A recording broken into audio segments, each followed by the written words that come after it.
Debenhams, sebuah peritel ternama asal Inggris, pernah menjadi salah satu department store global yang memiliki reputasi kuat di industri retail. Namun, di Indonesia, kisahnya berakhir dengan kegagalan. Mengapa ini bisa terjadi? Apa yang bisa kita pelajari dari kasus ini? Mari kita bahas lebih lanjut dan temukan jawabannya.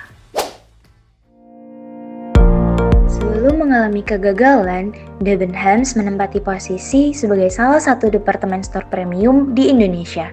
Dengan konsep retail khas Inggris, mereka menawarkan produk fashion, kecantikan, dan perlengkapan rumah tangga. Lokasinya pun strategis, seperti di pusat perbelanjaan ternama Senayan City. Namun, industri retail mengalami perubahan besar, dan Debenhams mulai kehilangan daya saingnya. Debenhams didirikan pada tahun 1778 oleh William Cork di London dan berkembang menjadi departemen store global. Di Indonesia, Debenhams sendiri mulai beroperasi pada 2007 di bawah naungan PT Mitra Adi Perkasa. Awalnya, pertumbuhannya cukup menjanjikan dengan dibukanya beberapa gerai di kota-kota besar. Namun, seiring berjalannya waktu, persaingan yang semakin ketat dengan e-commerce maupun fast fashion mulai menjadi tantangan utama. Kegagalan Debenhams di Indonesia bukan hanya disebabkan oleh salah satu faktor, melainkan kombinasi dari berbagai aspek. Salah satu faktor utama adalah kurangnya adaptasi terhadap perubahan tren pasar. Ketika e-commerce mulai mendominasi, cara konsumen berbelanja juga berubah. Tetapi, Debenhams masih bertahan dengan model bisnis department store tradisional mereka. Hal ini menyebabkan penurunan kunjungan pelanggan dan penurunan penjualan yang signifikan. Selain itu, strategi pemasaran yang diterapkan kurang efektif dibandingkan dengan pesaing seperti H&M, Uniqlo.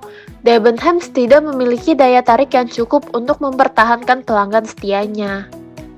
Ditambah lagi dengan kurangnya disverifikasi produk yang sesuai dengan preferensi pasar lokal, Debenhams semakin tertinggal di industri retail Indonesia.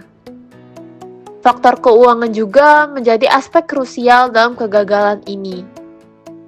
Tingginya biaya operasional, ketergantungan pada utang, serta keputusan ekspansi yang kurang tepat semakin memperburuk kondisi bisnisnya. Jika Debenhams ingin bertahan, berbagai strategi harus diterapkan untuk menghadapi tantangan industri retail yang semakin kompetitif. Salah satu langkah penting adalah meningkatkan kehadiran digital. Dalam era digitalisasi ini, e-commerce dan strategi omnichannel menjadi kunci keberhasilan bisnis retail. Debenhams dapat mengembangkan platform belanja online yang lebih responsif, didukung oleh teknologi yang memudahkan konsumen dalam berbelanja. Merek-merek global yang dibawa ke dalam gerai Debenhams harus memiliki relevansi dengan tren mode dan gaya hidup masyarakat setempat. Strategi pemasarannya juga harus diperkuat dengan memanfaatkan media sosial dan influencer untuk menjangkau segmen pasar yang lebih luas. Promosi digital, kampanye yang menarik, serta program loyalitas dapat meningkatkan keterikatan pelanggan dan mempertahankan pangsa pasar. Kegagalan Debenhams di Indonesia memberikan banyak pelajaran berharga bagi bisnis retail lainnya. Salah satu pelajaran utama adalah pentingnya adaptasi terhadap tren digital. Bisnis retail yang masih bergantung pada toko fisik tanpa strategi online yang kuat akan kesulitan bertahan di tengah pergeseran pola belanja konsumen. Pemahaman pasar lokal juga harus menjadi prioritas utama. Sebuah merek global yang sukses di negara asalnya tidak selalu dapat langsung diterima di negara lain tanpa penyesuaian strategi. Preferensi, kebiasaan, dan daya beli konsumen lokal harus diperhitungkan dalam setiap keputusan bisnis. Jadi, dari kegagalan Debenhams, kita dapat memahami bahwa inovasi dan fleksibilitas adalah kunci utama dalam mempertahankan bisnis di era yang terus berubah. Perubahan yang tidak beradaptasi dengan perkembangan zaman akan menghadapi tantangan besar yang dapat berujung pada kegagalan. Dengan terus berinovasi, memahami pasar, dan menerapkan strategi bisnis yang fleksibel, sebuah bisnis dapat bertahan dan berkembang dalam jangka panjang.